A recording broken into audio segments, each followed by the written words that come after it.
Thank you so much. A'udhu billahi minash shaitanir rajim. Bismillahir rahmanir rahim. Wassalatu wassalamu ala sayyidina Muhammadin wa ala alihi wa sahbihi wa sallim. Excellencies, our royal fathers, great scholars, respected dignitaries, honorable commissioners, our distinguished speakers for the day, my brothers and sisters in this hall, assalamu alaikum wa rahmatullahi ta'ala wa barakatuh, and a very good morning to all of you. It is indeed a great pleasure and honor for me to be here with you, standing for the first time after 2 decades of, Haji, I call it Jaffa, it's not Jaffa, I do not Jaffa. It had been 2 decades that I have been out of the country and have been working. I left Nigeria to further my studies, and then I did my PhD, started my PhD at University of Birmingham in UK, and then from there I moved to Malaysia, and then after completing my PhD, I started working there, and then Alhamdulillah, I rise to the rank and files until I become the first Black Secretary General of the AFEX standard setting body in the globe, which is based in Malaysia. So I did not Jaffa then, because 2 decades ago there was no issue like Jaffa, and then 6 months before I finished my second term, because I was appointed for the second term, and then the IFC, International Finance Corporation as well, which is based in Washington, which supervises both World Bank and IMF, now approached for me to be one of their employees, and then I accepted. But later on, I decided to decline it. And then because I feel that it's like I left Nigeria to do PhD in Islamic banking and finance for my passion of Islamic finance. And then I'm now going to work with those that are conventional, and even the horrible conventional system. So I decided not to go. But later on, they give option for me to work as one of the counsel for their standard setting bodies on ethics, as well as on accounting and auditing. So I become a council member of ISBA in New York, as well as ISB, all based in New York. So I'm currently now relocated to New York. So Haji, I did not Japan because they met me there before I joined. It takes me some months before I decided to accept, and then I accepted that position because my guidance and friends, people like Sheikh Dr. Bashir Ali Umar, tell us that if we do not go in, who will do it? Let's be part of them, and then teach them Islam and sell Islam to them. So that's why I'm there now. So I mean, it's really a great pleasure and honor to be back in my hometown, home city. We are very proud of Kano. We are Kanawa, and I really would like to congratulate the IPING media for this wonderful initiative. I think this is really timely, and I hope that, as I believe the commitment by Brother Mudassir, this will be the beginning of new things to come when it comes to Islamic finance in the entire northern region. And I hope that this will continue to be going around, not only in Kano, but since it is for North, or we call it Arewa, then it should be going all over the northern states, inshallah. And I pray for Allah subhanahu wa ta'ala to give them all the necessary guidance and support that is needed. So the theme of today's of this summit has been Islamic finance for regional prosperity and national development. Is really a great one, and it's really timely, and this is what we really need. So I'm quite grateful to the organizers for the invitation, and to the Kano State government under the leadership of His Excellency Alhaji Kabir Yusuf, the Executive Governor of Kano State, for creating the enabling environment and providing the support and the conducive atmosphere to hold this event, because Alhamdulillah, we must be very grateful for the peace that reigns in Kano State. And we also need to continue to pray for our neighboring sister states that are having security challenges, inshallah. So it is really a great commitment, despite all the issues. The government tried to maintain peace and law and order in the state, and which give us the opportunity to be in this hall today. This is certainly a reflection of the collective commitment, foresight, as well as recognition of the potential of Islamic finance for national development and prosperity of our region, as it does for many other parts of the world. I would also like to take this opportunity to formally thank and congratulate Brother Mudassir and his team at Afing Media for the excellent arrangement to host this event and for their dedication in promoting Islamic finance in Nigeria. I want to say well done to you, Brother Mudassir and your team, and may Allah subhanahu wa ta'ala rewards your efforts abundantly.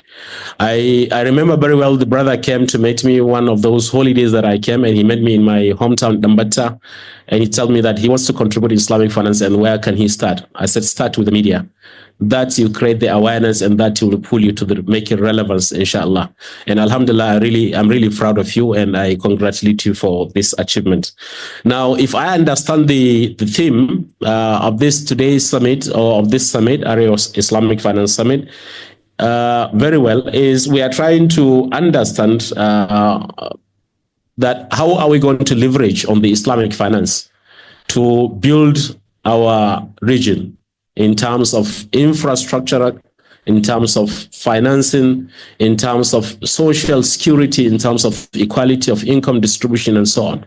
So for us to be able to achieve this, as is done in many, it is really important for us to be ready of the potential challenges. I believe some of the founders of Islamic finance here in the country will be here present, and I have seen their goodwill messages that they will be presented. They have done a lot of efforts. It was not easy for them to get things being done and break through in a secular economy like ours, whereby everything is sensitive, especially when it is good and it comes to the common man. So I really feel that we need to be breathed up, especially in the region where the financial literacy is a challenge. So we need to look at how we can be able to overcome some of these challenges. Islamic finance as a system helps to stimulate economic activity and entrepreneurship towards addressing poverty and inequality, ensure financial and social stability, as well as promote comprehensive kind of human development and fairness. That's why the United Nations itself, after the release of the SDGs framework, tried to explore how Islamic finance can be leveraged upon to achieve the SDG, the Sustainable Development Goals. And I think if there is anyone that's really needs such kind of engagement with Islamic finance, I think we are one of the richest countries in the world as a country in terms of mineral resources. But we are at the same time considered one of the poorest countries in the world. We are considered as the poverty capital of the world. And if you look at our region, we are considered as well the poorest capital or states or region of the country because of a number of factors that really make us to find ourselves where we are today. I'm not a politician. I don't belong to any political party. And I'm not blaming any political, party or leader for anything. But I think all our leaders collectively, we should be concerned about the state of the economy, the poverty in the country, particularly in our region, is something that is really disturbing. We need to really do something. And I believe Islamic finance gives us the opportunity to be able to achieve and initiate something that will help us get out of this level of poverty that is being leveled against us. Conventional finance has been the main avenue for financing the sustainable development in many countries around the world. But of course, Islamic finance, when it comes, is really a greater opportunity, and it's not meant for Muslims only. This is something that I want us to understand, and I always ask the scholars as well as the promoters of Islamic finance to promote Islamic finance from the economic value perspective rather than from the religious value perspective. Because Allah subhanahu wa ta'ala, when the surah that is being recited by the brother in Surah Al-Baqarah, وَحَلَّ اللَّهُ الْبَيْعَ وَحَرَّمَ الرِّبَى, is a direct revelation, direct divine decision by Allah subhanahu wa ta'ala, that He has permitted us to do trade, but prohibited us to take riba. And he who takes riba will wake up in the Yawm al-Qiyamah as if he has been bitten by shaitan. And whoever eats riba is considered as if someone that has lived with his own mother. And whoever eats riba is considered going to be fighting with Allah subhanahu wa ta'ala. He's going to face Allah subhanahu wa ta'ala to fight with him in Yawm al-Qiyamah. So now we need to ask ourselves, how many of us now actually bank with conventional banks? We have Islamic banks, alhamdulillah, that has been registered in the country. We have Jaiz, we have Taj, we have Alternative Bank, we have Lotus Bank. They are all coming up. But how many of us actually have accounts with them? And how many of us still continue to maintain account with conventional banks? We are Muslims. Do we own a single bank in Nigeria? Which bank do the Muslims or the northern region really own? This is something we need to ask ourselves. Everybody is developing his own region. If we do not build our own home, nobody is coming to build our home for us. We have to strive hard to make sure that what we do, we are not promoting sentiment, but because the value proposition for Islamic finance is far, far better than what is being provided by the conventional finance, which is based on the principle of exploitation of need. Do we make effort to encourage these Islamic banks to really support our financial system? Islamic banking is just one aspect. We have Islamic capital market. We have Islamic insurance. How much of this that we patronize?